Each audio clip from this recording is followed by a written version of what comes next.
सारथी। नमस्कार, स्वागत है आपका के न्यूज में। मैं हूं आपके साथ विशाल पंडित। आप देख रहे हैं खबर उत्तराखंड। रुक करते हैं इस वक्त की सुर्खियों का।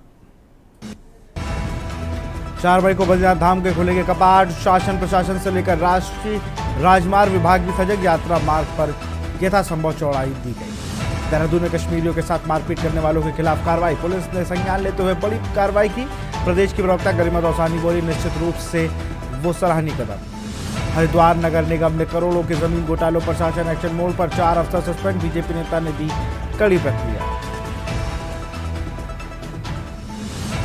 कोटद्वार पुलिस ने 3 नशा तस्करों को किया गिरफ्तार। एक कार से 804 ग्राम अवैध चरस बरामद। लक्सर नगर पालिका की खुली पोल, लापरवाही आई सामने। नाले व नाली चौक हटाने के कारण पानी सड़कों पर भरा। हरिद्वार समेत पूरे उत्तराखंड में बिगड़ा मौसम। सुबह से बारिश और तेज हवाएं। मौसम विभाग जारी किया अलर्ट। आप देख रहे हैं के न्यूज, खबरों का साथी। हल्द्वानी नैनीताल में हुए 12 वर्षीय बच्ची के साथ विशेष समुदाय के बुजुर्ग द्वारा किए गए दुष्कर्म की घटना के बाद से नैनीताल के साथ साथ पूरे प्रदेश में माहौल गर्म हो गया है। नैनीताल शहर में पिछले 2 दिनों से ही हो रहे बवाल की आग अब हल्द्वानी तक पहुंच गई है। हल्द्वानी के हिंदूवादी नेता विपिन पांडे सहित उनके साथियों को पुलिस द्वारा हिरासत में ले जाने के बाद हिंदूवादी संगठनों में आक्रोश फैल गया है।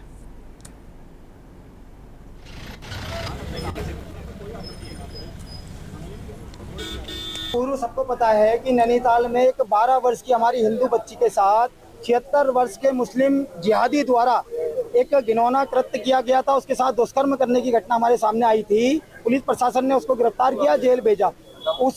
आज उसी के संदर्भ में कटघरिया क्षेत्र में हिंदूवादी लोग अपने स्थानीय क्षेत्र में ऐसी कोई घटना पुनः ना हो सके, उसी का चिंतन लेते हुए बैठक रखी थी।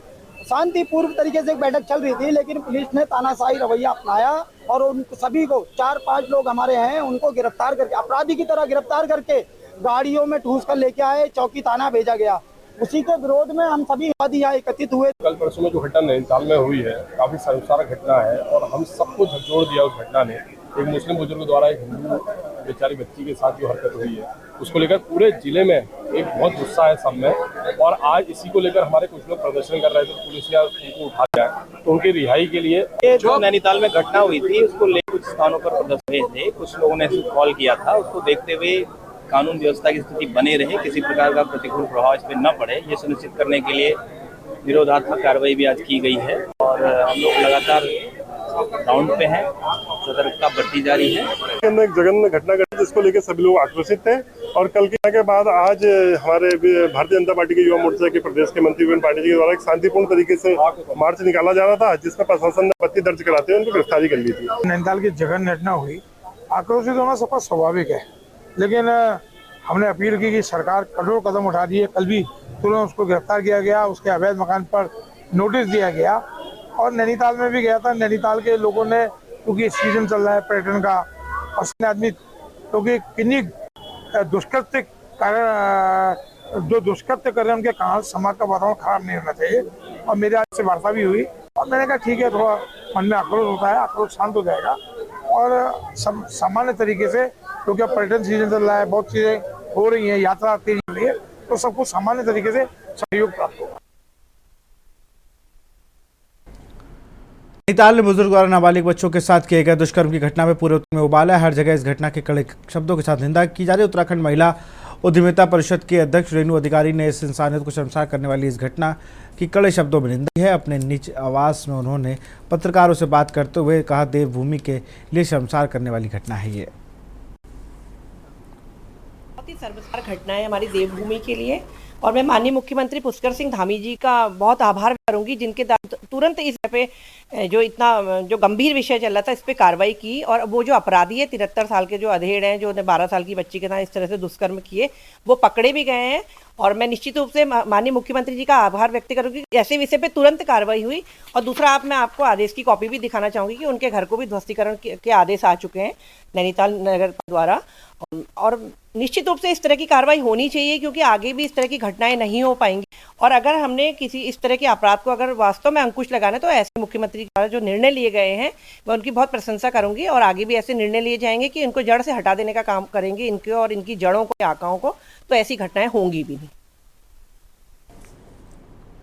गदरपुर क्षेत्र से वांछित अपराधियों की गिरफ्तारी के लिए दिनेशपुर पुलिस लगातार दबिश दे रही। इसी क्रम में पुलिस को बड़ी सफलता हाथ लगी है। जफरपुर गोलीकांड के मुख्य आरोपी शमशेर सिंह शेरा को पुलिस ने रूस के पास जनपद नैनीताल से गिरफ्तार किया है। मुखबिर की सूचना पर कार्रवाई करते हुए पुलिस टीम ने योजनाबद्ध तरीके से उसे दबोचा। जानकारी के अनुसार अभियुक्त शेरा व उत्तर प्रदेश में कई संगीन धाराओं में मुकदमे दर्ज हैं। पुलिस ने आरोपी को माननीय न्यायालय में पेश कर अग्रिम विधिवत कार्रवाई शुरू कर दी है।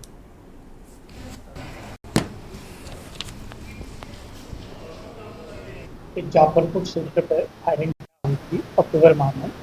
इसमें सभी मुलजिम पकड़ कर जेल भेजा गया था। एक तो शमशेर सिंह शेरा जो फरार चल रहा था, इसको नैनीताल से जो है अरेस्ट किया गया है और इसको विधिक कार्रवाई करके जेल भेजा गया।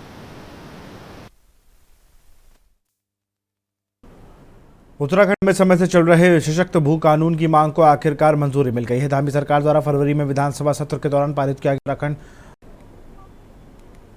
2025 राजभवन से भी स्वीकृत हो गया है। इस मंजूरी के साथ अब राज्य में बाहरी लोगों को द्वारा अनियंत्रित भूमि खरीद पर रोक लगेगी और वास की जमीनियों को सुरक्षा मिलेगी। देखिए, काफी लंबे समय से उत्तराखंड वालों की ये मांग रही है कि भू कानून उत्तराखंड में लागू किया जाए। इसको हमारे यशस्वी मुख्यमंत्री श्री पुष्कर सिंह धामी जी ने धरातल पर उतारा और राज्य ने इस पर मंजूरी दी है।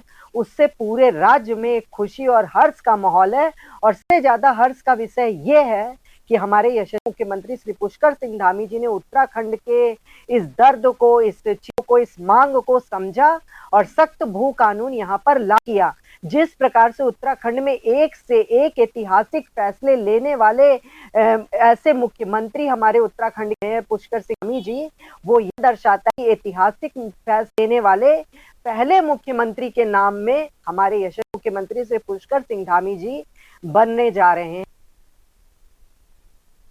खबर सामने बीमा राशि हड़प के उद्देश्य से की गई हत्या की गुत्थी को थाना चंद्र थाना बहजोई संयुक्त पुलिस टीम ने सुलझा लिया है। पुलिस ने इस सनसनीखेज मामले में शामिल 4 अभियुक्तों को गिरफ्तार किया है।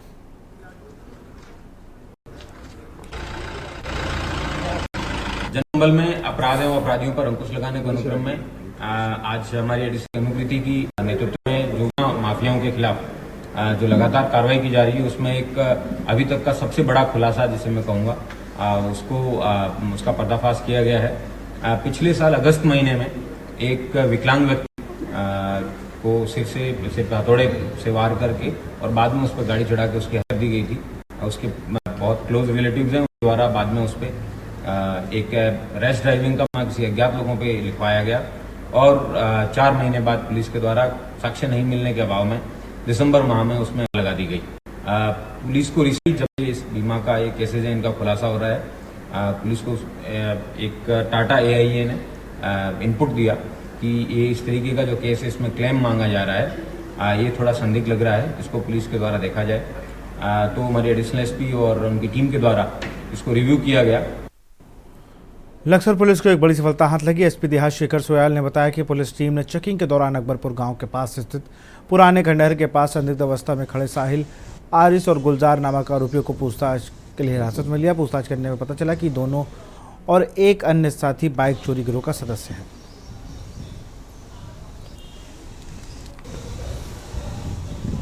देखिए, लक्सर थाना क्षेत्र में पिछले कुछ समय से कुछ बाइकें चोरी की घटनाएं फ्रिक्वेंटली हो रही थी, तो थाने में काफ़ी मुकदमे भी लिखे गए इस बीच। तो वहाँ हमारे जो SSI हैं उसके में एक टीम बनी थी, तो टीम ने कल एक बहुत अच्छा काम किया, एक गैंग पकड़ा है जिसमें 3 अभियुक्त हैं। 3 अभियुक्तों से 8 जो मोटर बाइकें हैं, बाइक उनको रिकवर किया है, सभी मुकदमे में पंजीकृत हैं। तो एक अच्छा काम थाना लक्सर ने किया है, उनके इंस्पेक्टर और CO ने लगातार इसमें उनकी सुपरविजन किया पूरी टीम का। तो फाइनली 8 बाइकों पे हमने आज रिकवरी की। खबर हरिद्वार से है। रविवार को होने वाली नीट परीक्षा को देखते हुए हरिद्वार पुलिस प्रशासन पूरी तरह सतर्क हो गया है। हरिद्वार के SSP प्रेमेंद्र सिंह डोभाल ने जानकारी दी कि हरिद्वार के 12 स्थानों पर नीट की परीक्षा होगी, जिसमें लेकर सुरक्षा व्यवस्था के कड़े इंतजाम किए गए हैं।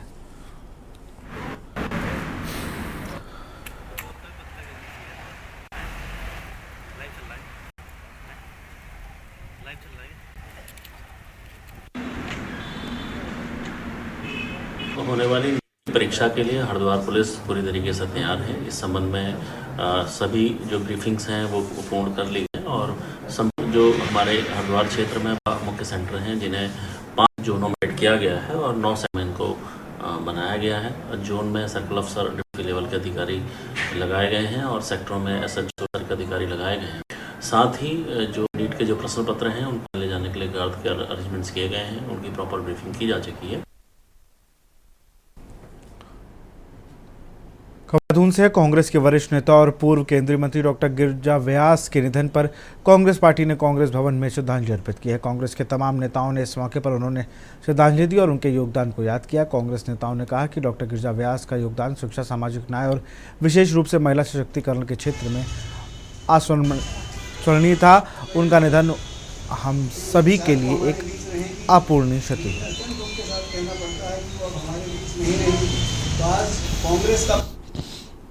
देखिए, कांग्रेस की बहुत ही वरिष्ठ नेता गिरिजा व्यास जी का आकस्मिक निधन हुआ है। ये कांग्रेस पार्टी के लिए बहुत बड़ी क्षति है।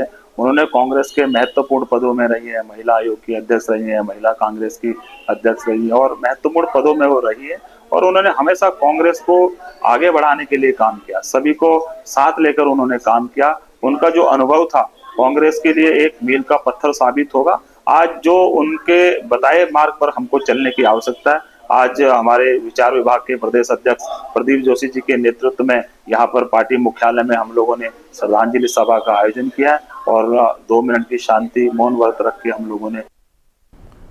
पहलगाम में 25 पर्यटकों की हुई निर्मम हत्या के बाद पूरे देश में उबाल है और एक कौम विशेष के खिलाफ लोगों में खासा आक्रोश देखने को मिल रहा है। इस सब के बीच भारतीय जनता पार्टी के कोटद्वार अल्पसंख्यक मोर्चा के जिला महामंत्री ताजुद्दीन इदरशी का एक ऐसा बयान सामने आया जिसकी खासी चर्चा हो रही है। मीडिया को दिए गए अपने बयान में ताजुद्दीन इदरशी ने कहा कि मुसलमान सिर्फ वोट बैंक नहीं और चंद मुसलमानों की वजह से कौम पर उंगली उठाना नहीं चाहिए। के लिए मुसलमानों का इस्तेमाल करोगे, तो मुसलमानों को सही रास्ते पर लाना भी तो रहबर का काम है। जो हमारे पॉलिटिकल नेता हैं, जो हमारे सांसद हैं, विधायक हैं, विधानसभा लोकसभा में बैठे हैं, वो हमारे रहबर हैं। हमारे जो आलिम हैं, इमाम हैं, वो हमारे रहबर हैं। जब रहबर रास्ता दिखाएगा तो पब्लिक अपने आप समझ जाएगी, फिर खुद बहिष्कार करना शुरू कर देगी। अगर ये इमाम हमारे मस्जिदों के मन से करें और जो हमारे पॉलिटिकल लीडर हैं वो अपने मंचों से सबसे पहले इसी बात को कहें, भाई मुझे वोट दो, वोट मांगे, कोई दिक्कत नहीं है, लेकिन ये बहिष्कार है कि ऐसे आदमियों का बहिष्कार करें। उत्तराखंड हाईकोर्ट ने नाबालिग से दुष्कर्म के आरोपी मोहम्मद उस्मान व उसके रुकुट वासियों को बड़ी राहत दी है। नगर पालिका द्वारा अतिक्रमण हटाने के लिए जारी नोटिस वापस लिया जाएगा। पालिका ने सुप्रीम कोर्ट के निर्देशों का पालन न करने की गलती मानी। शुक्रवार को सुनवाई में दौरान मोहम्मद उस्मान के अधिवक्ता डॉक्टर कार्तिकेय हरिगुप्ता ने तर्क दिया था कि सुप्रीम कोर्ट के आदेशानुसार अतिक्रमण हटाने से पहले 15 दिन का समय देना अनिवार्य है, लेकिन पालिका ने केवल 3 दिन का नोटिस दिया है। साथ ही बताया गया कि आरोपी जेल में है और अन्य कई लोगों को भी नोटिस दिए गए जो अवमानना है।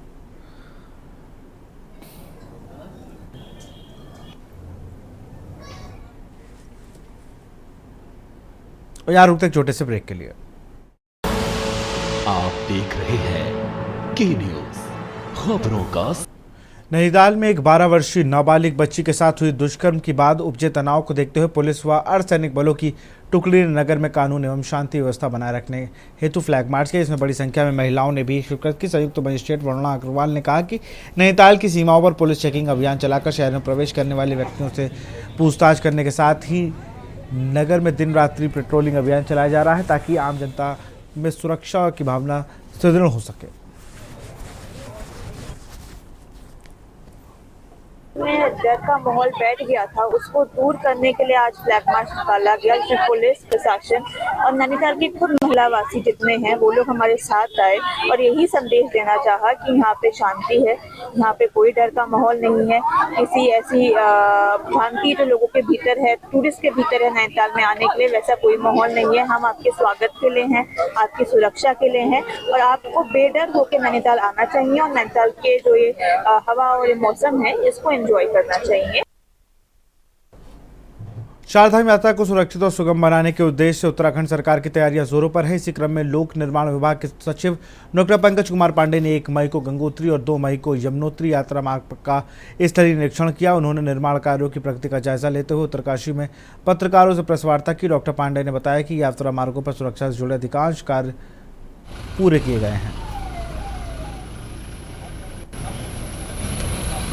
Forest land transfer final stage पे है, जैसे ही फाइनल होता है उसके बाद तक काम चालू कर लिया जाएगा। यमुनोत्री साइड में पालीघाट से जानकी चट्टी वाला काम, उसमें उसका फॉरेस्ट लैंड ट्रांसफर किया जा चुका है, उसका टेंडर इनवाइटेड है। उसमें फाइनल जियो भारत सरकार से होना है क्योंकि विड्थ में कुछ कमी आ गई थी। पहले हाई पावर कमेटी ने उसका चौड़ाई थोड़ी कम सैंक्शन करी है, तो उसमें डीपीआर रिवाइज करके हमने दोबारा भेजा है। जैसे ही जियो होता है इमीडिएटली टेंडर खोल के उस पर भी काम चालू कर। चारधाम यात्रा 2025 को सुगम और सुरक्षित बनाने के लिए जिला प्रशासन ने एक और अहम कदम उठाया है। गंगोत्री और यमुनोत्री यात्रा मार्गों पर अब बड़े वाहनों के लिए गेट सिस्टम लागू कर दिया गया है। गंगोत्री राष्ट्रीय राजमार्ग पर सुनगर से हर्षिल तक एक, यमुनोत्री राष्ट्रीय राजमार्ग पर पालीगाड़ से चिट्ठी तक गेट सिस्टम लागू किया गया है। इन क्षेत्रों में सड़कें संकरीय हैं और पहले बड़े वाहनों के आने सामने की वजह से जब दुर्घटना का खतरा बना रहता था। पुलिस अधीक्षक सरिता डोभाल ने बताया कि चारधाम यात्रा गंगोत्री धाम यमुनोत्री धाम की यात्रा गेट सिस्टम के अंतर्गत अब बड़े वाहनों को दोनों ओर से नियत समय पर बारी बारी चलने दिया जाएगा।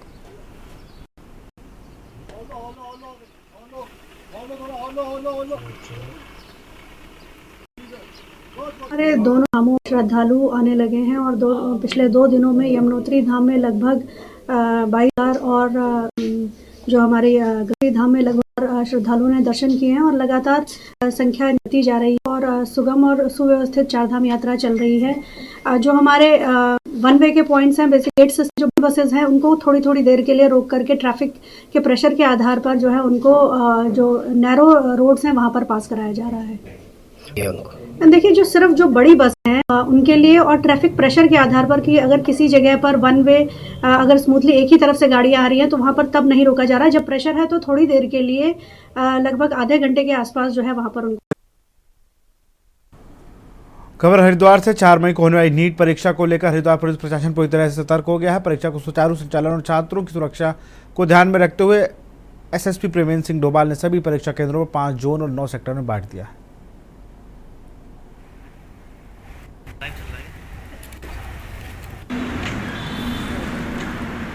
संडे को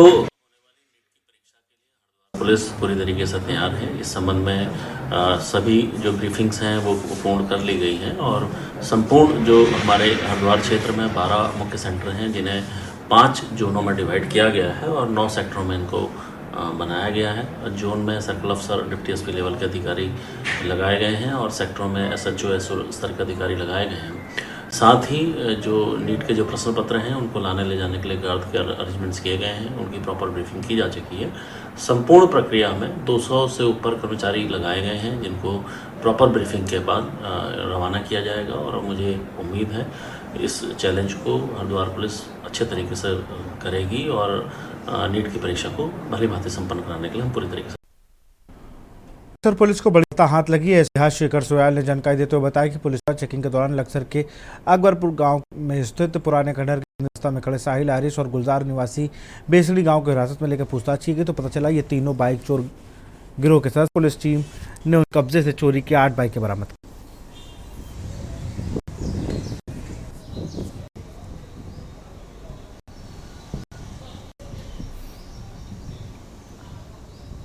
देखिए, लक्सर थाना क्षेत्र में पिछले कुछ समय से कुछ बाइकें चोरी की घटनाएं फ्रीक्वेंटली हो रही थी तो थाने में काफ़ी मुकदमे भी लिखे गए इस बीच। तो वहाँ हमारे जो एसएसआई हैं उसके नेतृत्व में एक टीम बनी थी। तो टीम ने कल एक बहुत अच्छा काम किया, एक गैंग पकड़ा है जिसमें 3 अभियुक्तों से 8 जो मोटर बाइकें हैं उनको रिकवर किया है। सभी मुकदमे में पंजीकृत हैं। तो एक अच्छा काम थाना लक्सर ने किया है। उनके इंस्पेक्टर और सीओ ने लगातार इसमें उनकी सुपरविजन किया पूरी टीम का। तो फाइनली 8 बाइकों पे हमने आज रिकवरी। खबर हरिद्वार से तेज बारिश के बाद निकलने जा रहे हीले मेहमान मेला नियंत्रण भवन के पास एक ट्रांसफार्मर में अचानक सांप निकलने से अफरा तफरी मच गई। हालांकि मौके पर मौजूद एक युवक ने सिखाते हुए सांप को सुरक्षित रेस्क्यू किया। इसी तरह ज्वालापुर के एक घर में भारी भरकम अजगर दिखा जिसके देखकर घर वालों के होश उड़ गए। सूचना मिलते ही वन विभाग की स्नेक रेस्क्यू मौके पर पहुंची और को सुरक्षित पकड़ा।